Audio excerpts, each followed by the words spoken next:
Badauskai toliau linksminasi. Nufilmavau įrašą netidariusiu ekrano. Badauskams tai labai linksma, vien tik mano kalbos girdisi. Apkrova vyksta toliau. Upsas fiksuoja. Elektra sukama atgal, drasko šaldytuvą.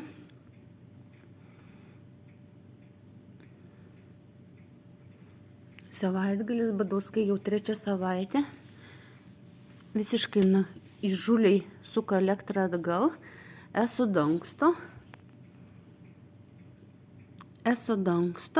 policija dangsto Badauskų nusikaltimus, vagystės, padegimai, įsilaužimai į namus, apiplėšimai, pinigų 30 000 litais pasirodo. Tai Badauskienės buvo darbas, nes Badauskienė parodė, kad sugeba įsilaužti į banką, į sąskaitas, į mokesčių inspekciją, į sodrą, į VMI, į namus, išjungti apsaugos kameras. To išmokė ne tik savo vaikus, bet ir anūkus moko. Ir iki šiol nunuodijo šunį. Nekalba apie visų augalų, gėlių vagystės, daržovių, maisto vagystės, padangų subadimus. Blakių namie sudėtas 5 blakės buvo. Seniai bežiūrėjom, gal ir vėl naujoje vietoje, kur įdėjo po įsilaužimo.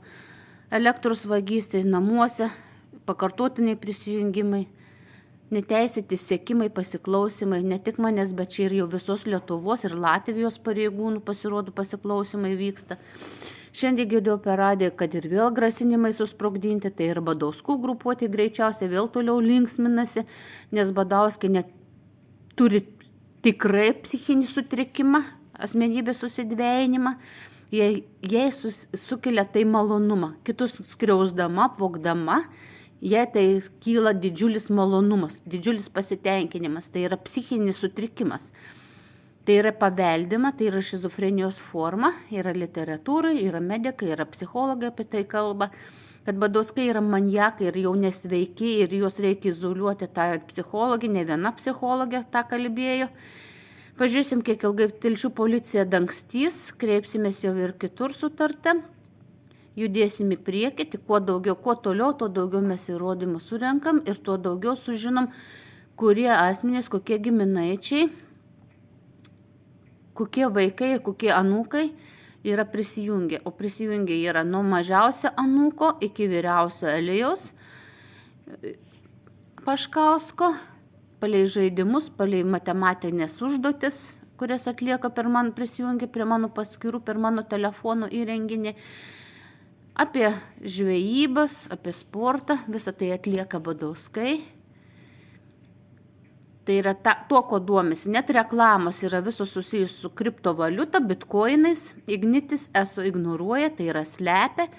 Tai yra įžūliai, akivaizdžiai slepia, tai suprantama, kad jie dalysi pavogtus pinigus. Tai yra aš ne viena Lietuvos tokia gyventoja, tai yra daugiau gyventojų šitokiu būdu yra apvoginėjami ir pinigais yra dalyjamasi. Tai galima teikti dabar drąsiai, nes nuo 2009 metų suklastoti ir pateikti teismui dokumentai liudija, kad visiškai nėra, iki pat įvedus net namų programa, dingo visi po 1000 kiekvieną mėnesį mokami pinigai, tai yra dingo ne tik kilovatvalandės, bet dingo ir sumokėti jo pinigai.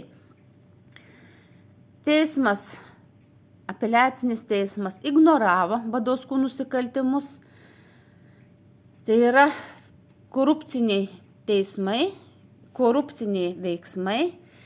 Tai yra Badauskai už tam tikrą sumą, tai žinomas ne 10 000, tai yra jau 100 tūkstančius, nes ir per sąskaitą pravedinėjami 30 000 padaryti pavedimai ir galimai tai patenka į teisėsaugos rankas ir šitokiu būdu nusiperkamas leidimas toliau vogti, žudyti.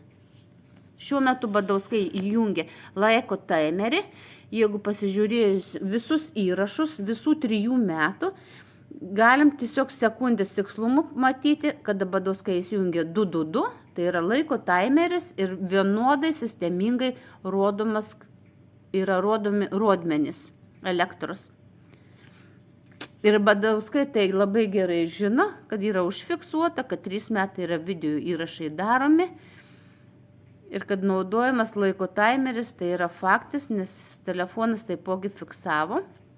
kad jie prisijungia prie laiko timerius ir 222, 221, 223, 224, dar 15 turėtų nukristi, 215 ir vėl pakilti.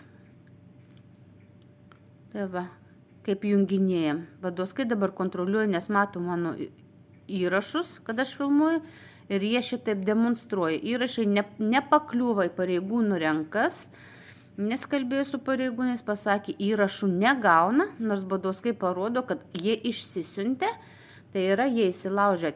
Dėl to ir matosi istorijai. Policija, Valstybinė mokesčių inspekcija, Sodra, įdomiai, kur bus dingę mano sumokėti pinigai ir kur Badauskiai bus vėl pasisavinusi deklaravimo pinigus, nes buvo atlikta per mano telefono įrenginį. Pažiūrėsim. Ir kol kas iš mokesčių inspekcijos nieko negavom, bet šiandien paliudijo, kad negalima vėl prisijungti prie banko, Badoskai pilnai valdo, prisijungus negalima prie kitų valdžios vartų jungtis. Badoskai parodė, kad toliau valdo banko sąskaitas, visus mano asmens duomenis, tai yra toliau vyksta įsilaužimai į serverius, ištraukiami dokumentai, padaromos klastuotės ir vėl įkeliama. Tai buvo padaryta ir man pardavo Soda Kaune ir tai buvo dingę 30 000 litų.